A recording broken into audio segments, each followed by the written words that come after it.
Living in the Movie, Episode 19.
Wherever you're weak is where you're going to eventually have to face pain, chaos, suffering of some kind. And if you flip that around and start with the chaos, the suffering, if that's what you're experiencing, then you can suppose that that's where you're weak and that there's something going on that's there to teach you something. Or even if you don't want to think that there is some greater cause behind the chaos, it's your job to figure out what to do and to figure out why you're experiencing this as chaos.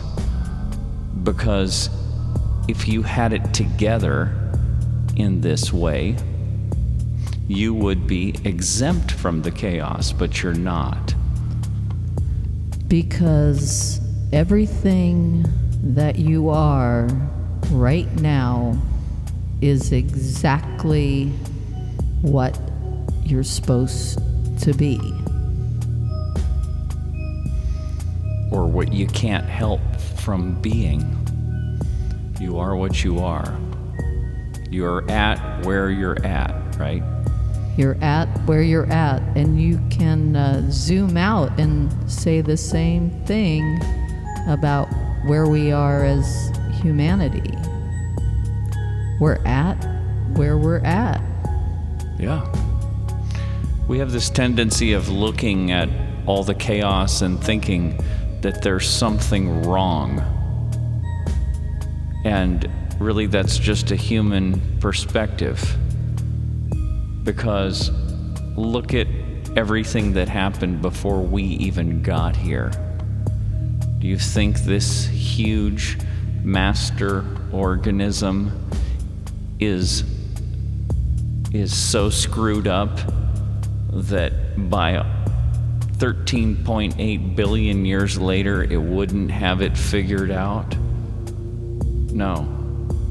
It has it figured out. Everything's on track. The chaos is part of the evolutionary process, and Mother Nature knows exactly what she's doing. Right. Or to the degree that she needs to. Just like to the degree that we know what we know is only as much as Mother Nature and the Great Being allows us to know. What do you mean? Because 98% of ourselves is unconscious. Yeah, 98% of our mind is unknown to what we call us. Right. Most of us walk through our entire lives being mostly unconscious. All of us. Yeah. We're just little ants in the big game. Yeah. Yeah, like one of the things that we talk a lot about is the technology entity. This whole progression of technology, and now we're starting to see this AI entity come online. And we have the question of whether or not this is some accident, if this is some injection from some other dimension, or if this is just the natural progression of living evolution on this planet. Because when you look inside, for example, inside of one of your cells, and you look at all of the molecular machinery that's going on inside of every cell in your body, it doesn't look any different from what you might see in a science fiction movie. Inside of your cells is an incredible science fiction movie of robotic machinery. And so this technology situation is not unnatural. We Right. look at it and we think it's unnatural. It's not. It's totally natural.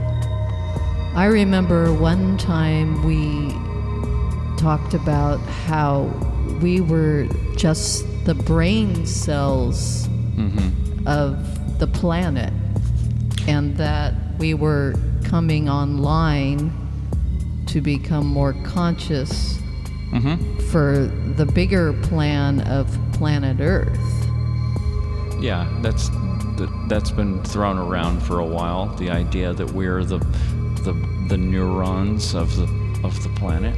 Right. So why couldn't this AI technology entity also just be part of the overall plan? It must be. Right. Now, this isn't to say that there may not be some injections from other places that we can't fathom, but that's all part of nature. And of course we have fear over it because we detect where this is going. And I don't know if we all recognize this consciously, but if you go back in evolutionary history, and you can just go into your body, because your body is, as it in its current state, has got within it all of the steps that life has taken all of this time, all the way back billions of years. And when you go inside and you look at these entities, these organs, these cells, these different operations, these structures, you see these gigantic communities, and you realize that these communities are to some degree conscious. But these cells in your body, let's take for example your liver cells, do they know anything about what you, Melissa, are planning for this afternoon? No, they don't. But So they have had to take a back seat. They've had to take a back seat to this higher executive power of your conscious ego to a degree. And I think we are afraid of having to take a back seat to this AI entity that's coming online because we know it's gonna happen. that is definitely part of it. But I think the other part of it is that some of us, and there's been others in the past, take an another path, and that's the path of refinement and becoming conscious, more conscious I see. of, and having a conscious relationship with the all, and with that could mean every cell in your body you can, I believe, have a conscious relationship with. Oh, instead of just uploading your consciousness into the AI entity and letting it have its way with you, you're saying don't go in that way. Continue along the natural human path and become a more conscious, evolved human outside of that system. Well, I think that this is what the chaos is asking us to do. At the same time that this AI entity is being born, there is also a path of alchemy, of refinement that is going on at the same time. Well, check this out. Regardless of the AI entity, the AI entity takes over from where we left off. And we have a lot of work to do. We haven't matured enough. Well, the thing is that I've just seen articles about this AI entity through Google, and it's taking on all that bad habits of humanity. Yeah. So we see that. We're giving it all of our virus. Yes. And this is kind of what you were saying before we got started when we said that, wherever there's chaos, wherever there's weakness, you have to confront that. You have to evolve there. But what you were saying before the conversation even started was that you are going to have to face your virus there. Everywhere you're weak, and we as humanity are filled with virus, filled with repressed shadow complexes, and this is just leaching out into every realm, into AI. Oh, I see. Into politics, into all of our relationships, everything. Yeah, our pathologies, our neuroses are all leaking into this new organism that's being born now. And it's learning. It's learning it. Yeah. Is it going to have a capacity, though? Check this out. I read today that scientists have figured out a way, or they think that they have figured out a way to erase specific memories from the minds of rats. And they were thinking that if they can bring this into practice with humans, then it would be good for people who are suffering from PTSD. Well, see, now you can look at this two ways. That could be just great, but then you don't have a fully developed human. You don't have a human mythology, a human life art. If you just get rid of memories, where is the life art? Where is the life? Then you just all become zombies. You're taking it further than it needs to go. You're saying, if I delete a memory, a traumatic memory that's really interfering with my life, then that means I won't have any work to do. I mean, look, it's like with plastic surgery, right? Someone could have a mole on their face and they could say, I'm just going to have this mole removed. Fine, no problem. And then there's those like Michael Jackson, or these people that keep going back, this woman that keeps going back until she's looks like a cat because she's so she's so hurt and has such low self-esteem that she thinks that she's only, one surgery away from feeling better about herself, but it never happens. So you could do this with anything. It just seems that every life is a story, is an epic story, and that includes all the trauma that happens, or everything that happens to you is there to build this full being. Yes. And it's a perfect life. Now, you could get rid of memories and then just start all over again, and I suppose, and then you would have another life. But what I see around me, the more that you mess with the natural human state, the more you mess with it, you just end up with people that look dead. People that are walking around half dead. They don't have emotions anymore. They're not alive anymore. People who are on these SSRIs. Yeah.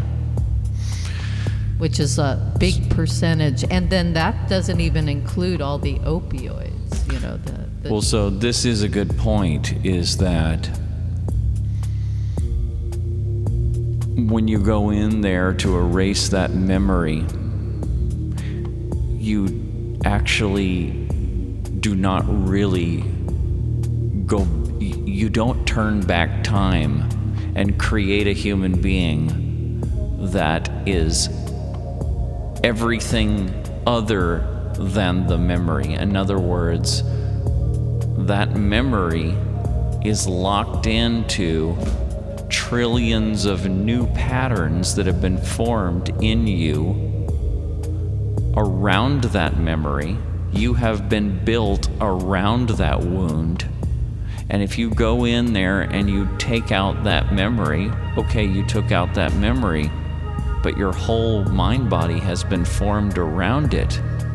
And your whole mind body doesn't even really make sense anymore without that element. It's like taking out a bad guy out of a good movie or a good story, and you just remove the bad guy. Now the story doesn't even make sense anymore. I can give you a really good example of that. A woman that I've been following, incredible woman who was in a sex slave as a child in one of these cults, satanic, or and she it's a horrendous story, but she was able to get out of it, and then eventually she went on a healing path, and now she's goes into prisons and teaches yoga to prisoners and helps change their lives. So teaches them to meditate too. Is that the case also? Full yoga instruction, which it means all of it. All of it. It means all of it.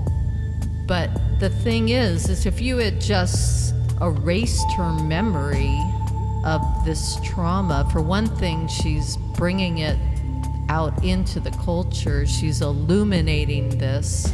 This has been in the shadow. The sex trafficking and these people of power taking advantage of children has been brought in to the culture. And so this is very important. So just getting rid of memories is almost like a form of mind control. Well, yeah, imagine everybody that was hurt one way or another just could have that memory pulled out of them. You could manipulate a lot of people. Well, that's true. You can. Well, absolutely. The technology can be used for manipulation. But what I was going to say is, it's actually an extension of the mindset that we already have. That we don't want to suffer. That we don't want to use the trauma as a lever for our own evolution. Right. We don't even know that that's like a paradigm. We don't even know that. And as a culture, at least, many Right. of us do. But so we don't want to suffer. We think that there is a world out there, a possible state where you never have to suffer. I mean, it's like the first Buddhist maxim, right? That Exactly. life is suffering, and there's a lot, there's thousands of years of introspection to come to that conclusion. And now there's science to back up that conclusion. And so there's a purpose behind that. That's the dark side of the universe. It's not there as an accident. It's there to evolve you. Right. And it's your job to figure out how. Right. So figure out how.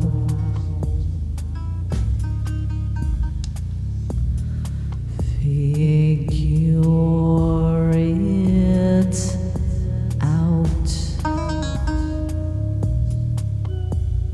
Only you. All your pain, all your suffering is your lever to move you to what you really are.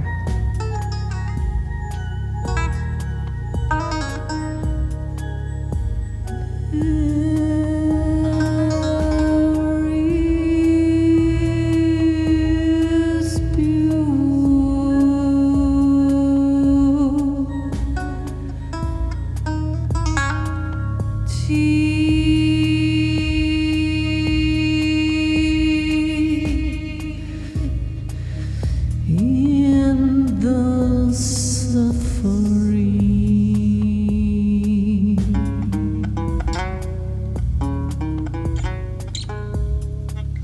moment.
Let's take it out now to the cultural hold-on. To the American, or it's not even American, the Western. And I don't know what's going on in these other cultures, but I actually think they're going through it too, because everybody's linked into the West. And when the West has major paradigm changes, they get changed too. No, it's happening all over. Yeah. It's especially for the. I was gonna say it's for the nations, for the cultures that are hooked into the technology, but who isn't? Even if you're like in a little country in Africa where the old way of living is still very prevalent, there are still all kinds of influences coming into the government coming in, and a lot of it is parasitic, taking advantage of your situation. So in one way or another, you're part of it. Right. Even these, as we know, these really, really ancient cultures in South America, for example, or in Australia, they're getting screwed. They've been screwed for some time, actually.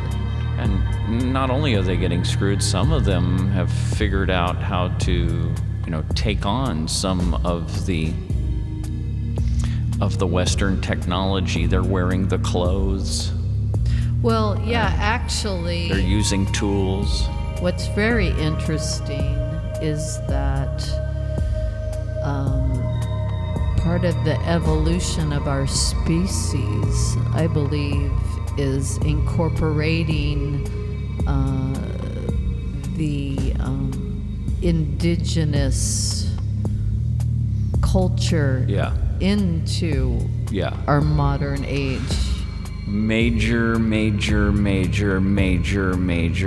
evolutionary step right there that most of us cannot even fathom. I mean, look what's happening at Standing Rock right now. It's like, it's what was prophesized by the Native Americans. All the tribes are coming together.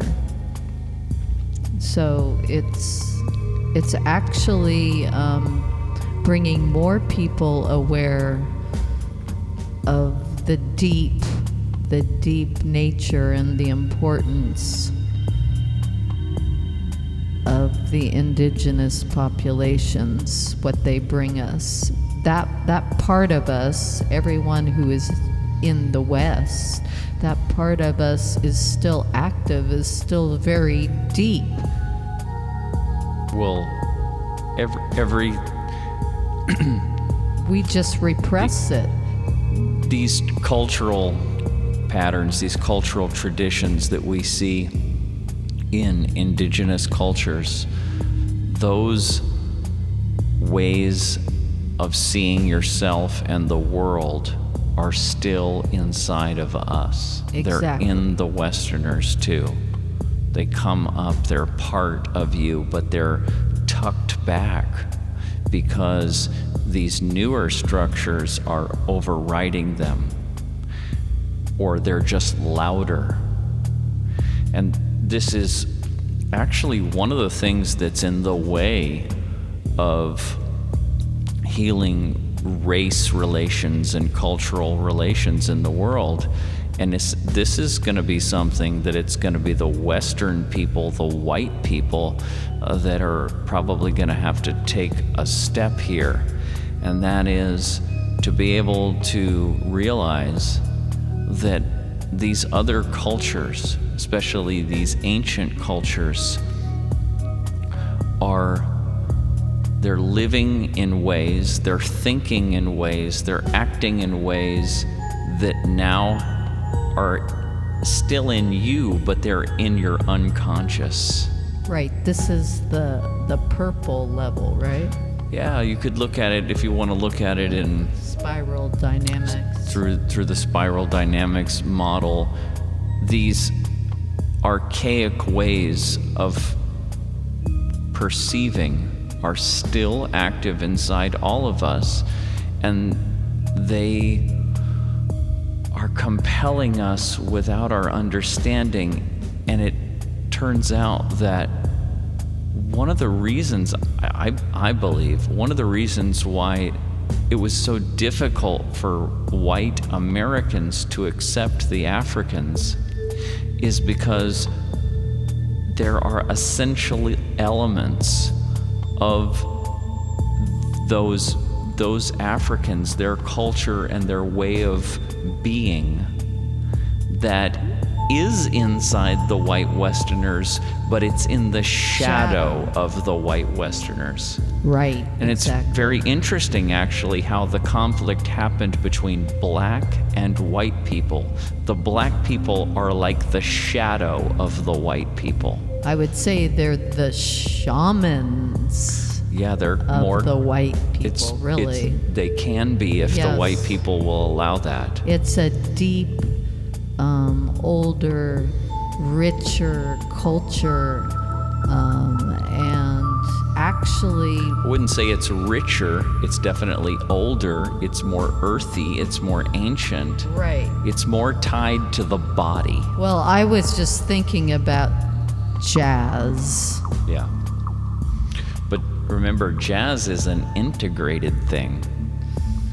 That's a beautiful thing about jazz is that, I mean, blues is more predominantly an African American thing, but jazz is really integrated. It became integrated, yeah. And then you remember how it got all that classical influence in the 70s, and Oh, yeah. it's amazingly integrated. Right. It's a great example of the integration, of the healthy integration of these peoples. Right. But it's also, there's a lot of difficulty because we make the mistake of thinking we all of us involved make the mistake of thinking that our pathologies, our wounds, are attributes of the culture. That, in other words, it was a highly traumatizing for these indigenous people to come here as slaves, and they were hurt by that, and they pass on that trauma. And then the white majority look at those individuals as if there's something wrong with them inherently, when what they're really doing is they're just, on one hand, looking at their wounds, and on another hand, looking at a part of them that is not wounded, but that the white man has not been able to integrate into himself, so he sees it as a pathology. He sees elements of indigenous people as being bad or wrong or immature or in whatever way not evolved.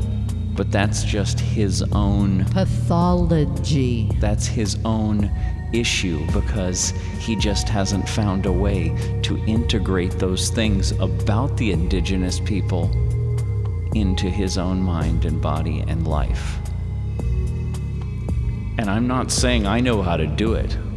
I'm just pointing it out and saying this is, and you brought this up, a major evolutionary task for human beings, because if you look at all of us as organs, these different demographics as organs in a greater human body, that's what has to happen in a body. All of these things have to be integrated. Well, I think it's actually, when it comes down to it, it's a lot more of the media, the mainstream media, and the political part of the parties, shadow culture, the Yes. shadow politics, Yes. that is really doing this, because I see a lot of younger people not having these issues. I see a lot of more people not having these issues. because the integration is happening. It's been happening for some time. It's more of a class situation, really. A lot of it, it's like in the inner city, there's people that, are just are not being taken care of and supported.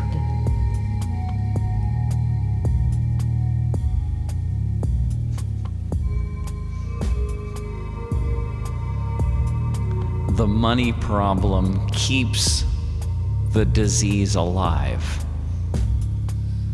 Definitely. And the media, the politicians, are basically representatives for the pathologies, for the disease. They are the parasites. The parasites are living powerfully. The dark side is strong in you.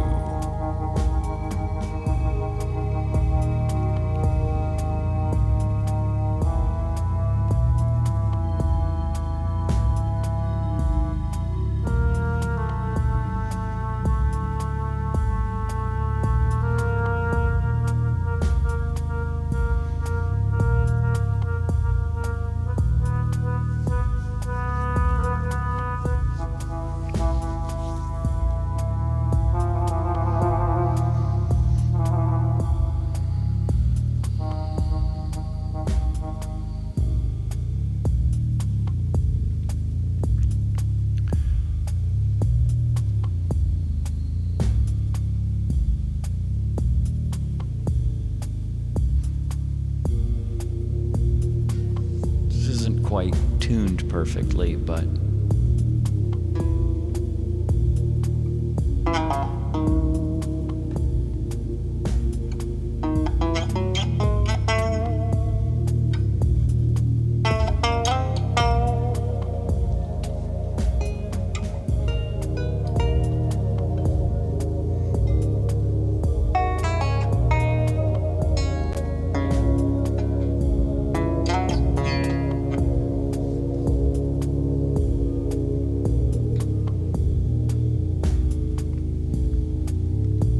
it's the scale. It's not the same scale.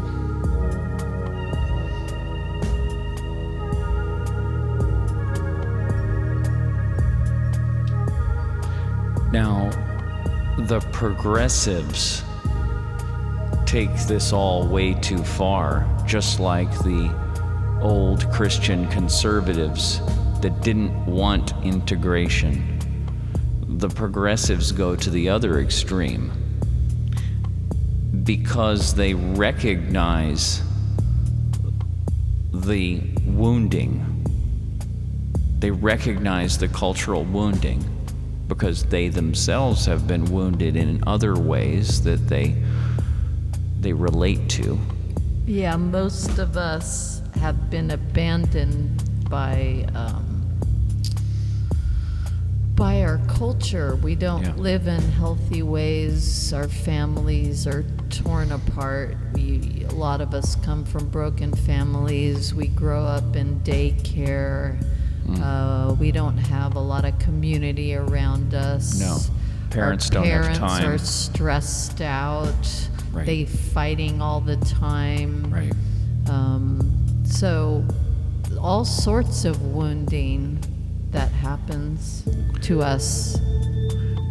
And those people who have that particular temperament that tend towards a progressive mindset, they are more connected to their empathy than the conservatives, which are more connected often to the masculine traits. But they take it too far because they can't recognize the need for healthy boundaries when we're talking about establishing an integrated but healthy culture. They say, I remember when there was some push, and I just really to teach what they called Ebonics in the classroom, which is basically the natural common parlance of African Americans who lived in the inner cities and the ghettos. But then to take that and teach it as a language and then not emphasize the proper English language that the whole world is learning now, the business world and everybody around the world is learning English. It's becoming the international language. And those people who don't speak English and native English speakers who don't speak it well will be prejudiced in this world. And it's healthy to help children learn how to speak English well.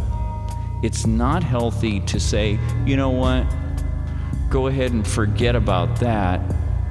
You can, it doesn't have to apply to races. You could just apply this to children that are 5 years old that still speak like babies and just say, hey, you know what, kids? You don't really have to learn how to speak like an adult. Speak kid language for the rest of your life. And that would be very damaging to those kids. The PC police at this point are going so far as to say that if you want to be like some inner species, that you have to be called whatever it is that you think that you are, but that everyone has to do that. I mean, it's one thing, it's great. If you want to live your life out as as a sea creature from... Oh, I see what you're saying. And, people are declaring themselves another, not just another gender, but another species. Yeah. And then requiring you to be sensitive to their species sensitivities. Yes. See, teaching Ebonics in school is the first step, and then that's even more insane. Well, this is what's going on all over the place right now.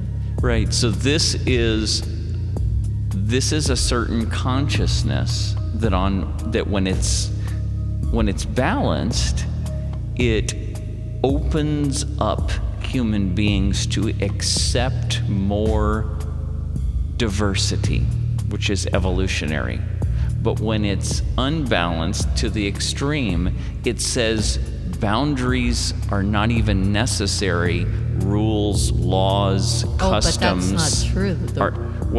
The rules are necessary, because if you don't call that person an interspecies sea creature and you don't call them that, then there could be laws, or you could be blacklisted. I see. So what you're saying is that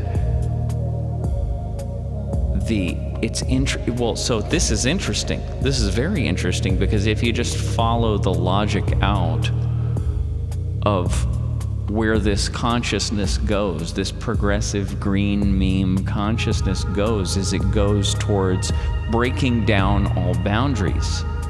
But then the necessity of boundaries comes back in, and it says, well, wait a minute, if there's no boundaries, then anybody can say or do anything to anyone, and me, this, sea creature human, I will be subject to being hurt by others because we've declared there's no boundaries. And so the boundaries come back in, and they say, first let me break the boundaries. Male, female, those don't matter. There's now 1 trillion new genders and species that are around.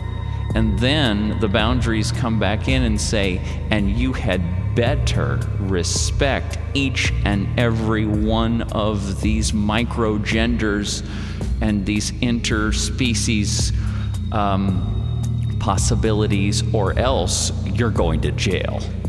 Or you, if you speak any language that's not that language, or you have other views about it, then you're blacklisted, and your speeches get rioted, and people come out and beat up each other. So it comes full circle.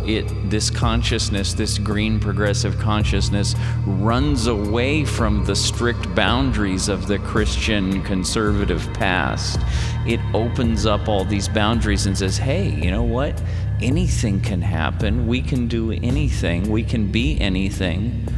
And then it goes further, and it winds up right back where it started, as being an ultra intolerant, hardcore, rule-making patriarch disguised as a free-loving, progressive, sensitive, blah, blah, blah.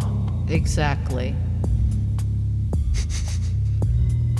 Yeah. So it's all back to, it's called the middle way in Buddhism. Right. You try to straddle the middle between the polarities. You don't let yourself get too polarized and fall too far to one side.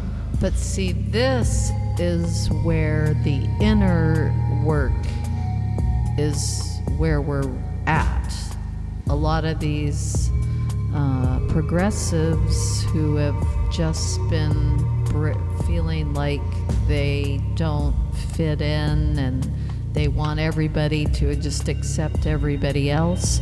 Well, the first person that you really need to accept is truly go into your own deep dark shadow and start looking at where is my hurt? Why does this upset me so much that this person doesn't have my view? This person doesn't accept my uniqueness. Yeah, what you're saying is the first person and really the only person that has to accept you is you. Exactly. Your conscious ego has to merge with your shadow and get to know it and love it and integrate it, because if you really are an interspecies sea creature, and that's who you really are in your soul, then, and you really accept that true totality of that, it doesn't matter what laws are out there. Doesn't matter what anybody else says. You're standing in your interspecies. You're good to go. It's like the gay marriage thing. Do you really need the state to sanction your love? Your love? In fact, why do you even want to get them involved in that? I know. Keep them away from your relationships so that you can be as free as possible. Right, because then the moment you start to hook into the state, they got you. Yeah, that's the father thing. That's Uncle Sam that you're trying to run away from. Now you're running back to Uncle Sam and saying, I need you to validate me. And it's actually a natural thing to want if you view Uncle Sam as your parent. And this is what we get to. Yeah, and that's where we're at right now, because on one side, there's this very authoritarian, New World Order, global, nasty government that wants to come online. And then on the other side is the let's break it all down and chaos, and that's kind of where we're at. And again, it's all part of the process, really. Right.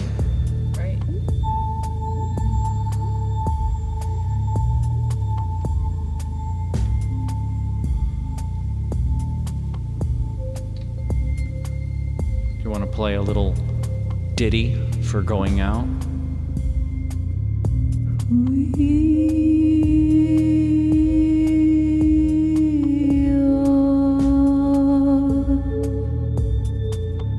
Ooh.